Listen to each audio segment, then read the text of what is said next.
Okay, this is what we got done over the weekend on Sunday, because Saturday we couldn't get to it. We had other things to do. It's not as smooth as I thought. We were running out of daylight, but it's as smooth as it can get for right now. I'm sure he'll have to come back and straighten this out just a smidge, because it's definitely not level. I won't be able to put the tarps down and build the beds level with all these hills, and that's kind of what I was trying to get away from. If nothing else, I'll have to just bring some dirt in and fill these spots in, because there's still a lot. You can't really see on a cloudy day. It's kind of hard, but there's still some serious ruts through here. Major ruts. So we're gonna have to figure out, because this is how it's smooth, but it's not all level. It's gonna be all janky. But I like things smooth, so I can put the tarps down and build the beds, and then the soil will not run out from underneath. My husband, oh, the dog messed right there, dang it, has a different idea. He thinks this is smooth and this is probably good enough, but I know that in the past when I've laid raised beds down, and if it's not leveled on the paper, then I lose that soil underneath. Look, see, that's not all straight either. I can see it now that it's daylight and sun's shining. He's got to smooth this out real well, because this it's got all these little holes and it's unlevel, and when you put the beds down onto the tarps, so I wouldn't have to put the plastic in, they keep the soil in. I need this as level as all get out. So we've got serious little ruts and valleys in there, and that creates a hilly situation. Then you can't put your soil up into the bed and keep the soil in there. Plus, it's hard to walk on, and you twist ankles real easy. I have twisted my ankle out here I don't know how many times, and it just does not feel good. So I wish it would have been real sunny yesterday. It was cold. We were cold.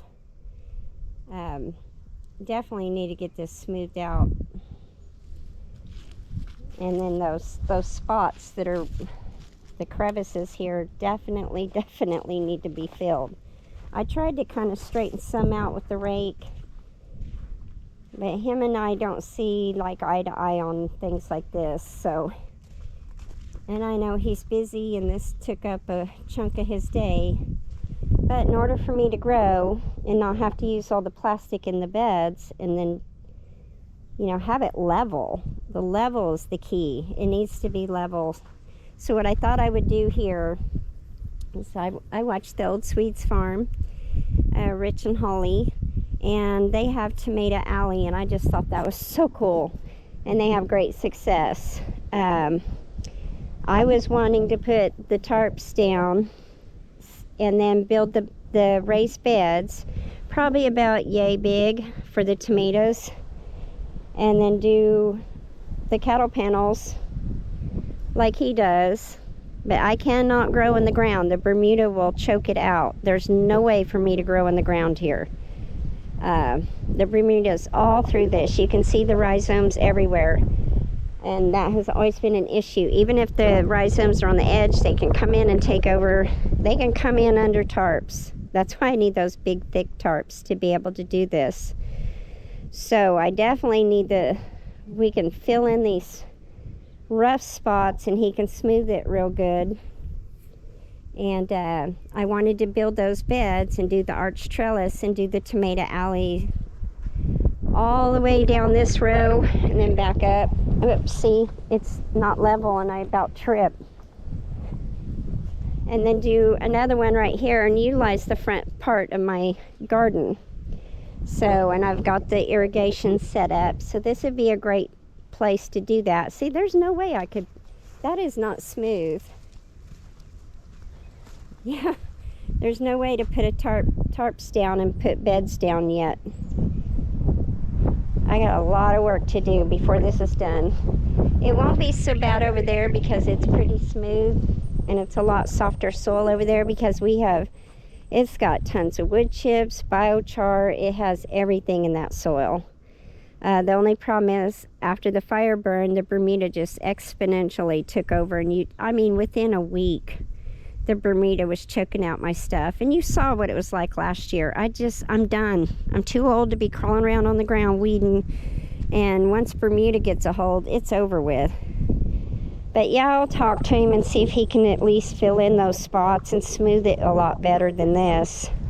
It was really hard to see yesterday. But yeah, especially right in through here. It just least on the spots where I'm going to be putting the beds. If he could just smooth that out real good, I think that would make a difference. But we still got a bunch of, that whole area right there needed kind of shaved and scooted over, but on both sides, because what had happened is before the fire, the rows, there was 4 rows right here. And what I would do is get on my hands and knees and weed, and I would just throw the stuff in the walkway.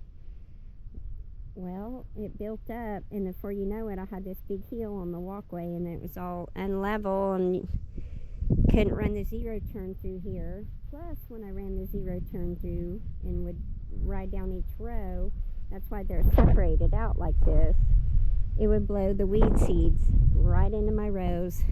And I always had, even before the fire, I had a lot of trouble with the Bermuda up here on the front. I just had tons of trouble. It was always an issue. So I think if I could fill in the holes, on where the rows are real good, and just have him smooth it real good with the tractor, and then I can put the tarps down. But the walkway does need to be kind of smooth too, because I don't want to trip. There's nothing worse than hurting yourself when you're out here trying to grow, and plus roll the cart through. So anyway, yeah, he's gonna go.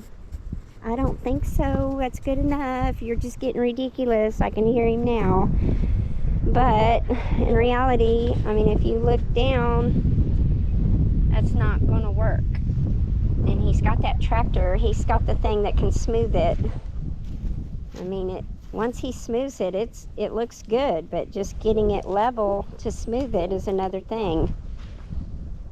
So that right there really needed to be shaved and moved over. I don't know, I'll talk to him and see. He'll probably not want to do it, but I really need the level ground so I can put these beds down, because it would be really neat to have the bed on this side and have it probably about right there for the tomatoes. I would assume that would give them a good root structure, and then arch over into that bed or this row and have our trellis over the top, and then have the bed right there. I think that would be really nice. Anyway, we got our work cut out for us. We have a lot to do, but I will ask him and see. All right, y'all. Talk at you later.